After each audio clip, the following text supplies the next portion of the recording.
Hey, this is Sky. Welcome to my YouTube channel. Go check out my website at skysworld.com for life coaching and mentoring. Let's talk about forgiveness. I love talking about this topic. Forgiveness will set you free. A lot of people don't want to forgive. They want to hold on to their anger. They feel like holding on to anger is somehow a survival tactic. A lot of people feel like holding on to anger, holding on to grudges, bitterness, holding on to negativity is somehow intelligence. It's like somehow an aspect of being smart, as if they don't maintain angry for 20 years. If you don't stay angry, maybe you become stupid, as if you'll let it happen again. You forget the lesson. You should let the lesion heal. Let those wounds heal and take the lesson away. You take the lesson from the lesion. You gotta let the wound heal. And you learn your lesson not to do it again. You burn yourself on the stove, you don't keep doing it again and again and again. You learn your lesson. You let the burnt finger heal and you learn your lesson. I won't do that again. And you don't need to cry about the burnt finger 6 years later. Every time you turn on a stove, you don't need to go running out of the room crying. You learned your lesson. You laugh about it. Ask yourself this question. How many times have you been hurt by the same memory? What are you holding on to? What kind of negativity from your past, from last year or 20 years ago, that you're still mad about? You're still angry about? You still have enemies from high school. Talked to a guy the other day, he's 10 years older than me. 62, 63. He's still angry at his father. Like in a childlike way. He's mad at his dad for leaving. He had to grow up largely without his father. That happened to me too. A lot of people have that scenario, and he's still really mad about it. I know lots of people who hold these grudges from stuff that's long over. I've done it myself. I probably still do it. Every once in a while, a memory will come up and I'll realize, well, I'm still really mad about that. I'm still triggered on that shit. I haven't gotten over it yet. I haven't gotten past it yet. It's been so long. So how many times have you let this one thing that happened hurt you? You had something really fucked up happen to you. We all have. We all have our trauma. And that trauma hurt you when it happened. It was fucked up, and it shouldn't have happened, but it did. And it hurt you when it happened. And many people have these stories about long recoveries from terrible traumas. But that was one experience. How many times have you let that one experience hurt you over the course of your life? Some people, they re-injure. This is like a re-injury, continually re-injuring yourself. A doctor would say, stop it. You have to let yourself heal. But no, we re-injure ourselves. How many times a day do you re-injure yourself over memories from the past, over negativity?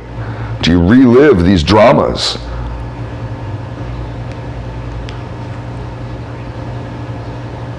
Your whole life can slip away if you do that shit and miss out on the joy of now by thinking about something in the past. And this is also why it's important to not focus so much on the future. It's great if you're goal-oriented, but I get frustrated with some of these motivational speakers that are always talking about the future, these goals. Have goals, but live right now. Live in the now. Now is now, man. You have to live in now. I've watched a lot of people die. And the thing that I've come away from after each death is that, man, you never know when it's going to happen. You never know when your time is going to come. I've been hanging out with motherfuckers, chilling, listening to good music, smoking weed, and 10 minutes later, they're dead. Nobody saw it coming. So enjoy this moment. You have to let go of the past in order to do that. How are you going to enjoy this moment? You can't if you're focused on something that's not there. It's important to focus on what's there. Be in reality. This is real. The past isn't real. The future isn't real. You don't even remember your own past very well. A lot of people don't. It's been studied scientifically. Most people don't really remember their own past very accurately. Which is crazy, because I have a pretty good fucking memory. At least I think I do. Nobody really does. So let it go. And stop re-injuring yourself. You have to forgive the person who did you wrong. That right there is the hardest lesson for most people. If you could get any ground on that right there, forgive one person who did you wrong. They did you wrong. You didn't deserve it. Those motherfuckers, they totally fucked you over. Can you forgive them?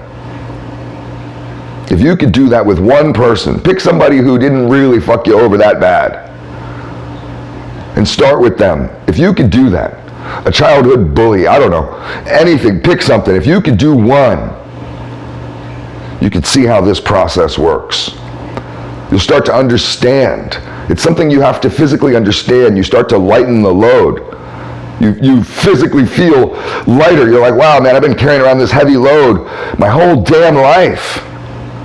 You start looking for other people in your experiences. You go through your file cabinets of experiences and start looking for people who fucked you over so you can forgive them. I have a whole process that I teach about this called the Blue Room Technique. It was taught to me and I teach it to others. It absolutely works. It's a great visualization process. There's a lot out there on how to actually forgive people, and you don't really need to have them in the same room with you. You could forgive an enemy. Say you got abused by your father and your father's long dead. You could forgive your father. Some people get so upset when you suggest that. Forgive an abuser. Who would do that? What kind of idiot would do that? You have to. If you don't, you spoil your victory. You spoil the future. You spoil the moment of now. You may be missing out on wonderful opportunities because of this rotten, festering fruit still hanging from your tree.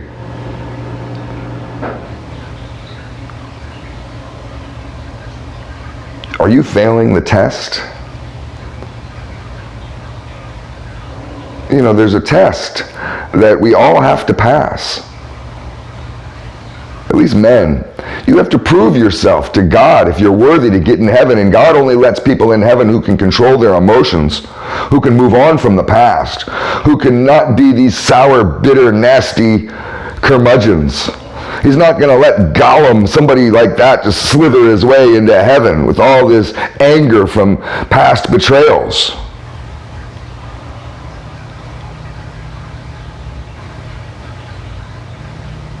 So don't fail the test by letting betrayal make you sour. This takes a certain level of faith. I talk about faith a lot. It's worth learning about really what faith really is. It gets rather complex. Go look into Jordan Peterson. I think he talks about faith the most eloquently, the best at least for me to understand. Some of these preachers, they just tell you, have faith because I said so. And you're just kind of blindly worshiping some Santa Claus character. But when you truly can release, let go, and trust, like a child might trust their father.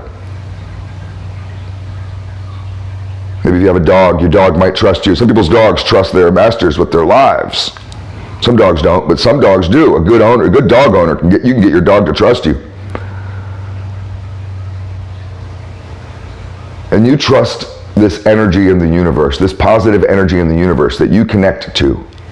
There's a flow of positive energy and you connect to it. You have to be positive in order to connect into it. It's an experience.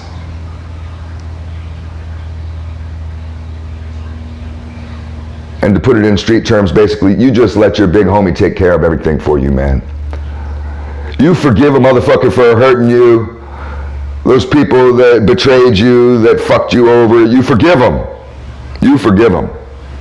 You don't plot on them. You don't scheme on them. You don't pray for their demise. You forgive them. And you let your big homie take care of it. And he's going to take care of it. Nothing gets past that big homie up in the sky. Nothing gets past God. You don't have to worry about it. That's what faith is about.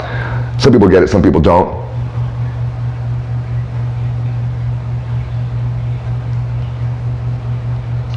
I figured I'd let God take care of my enemies. I have a couple stories about this. But here's something that you want to think about. I'll end the video here. Practice forgiveness in your life every single day. Forgive people for cutting you off in traffic. Forgive people for being too slow at the grocery store in front of you. Forgive people for all the little bullshit, little comments they make. Forgive them all every day. You want to stop being so distracted by your bitterness. It's all food for thought.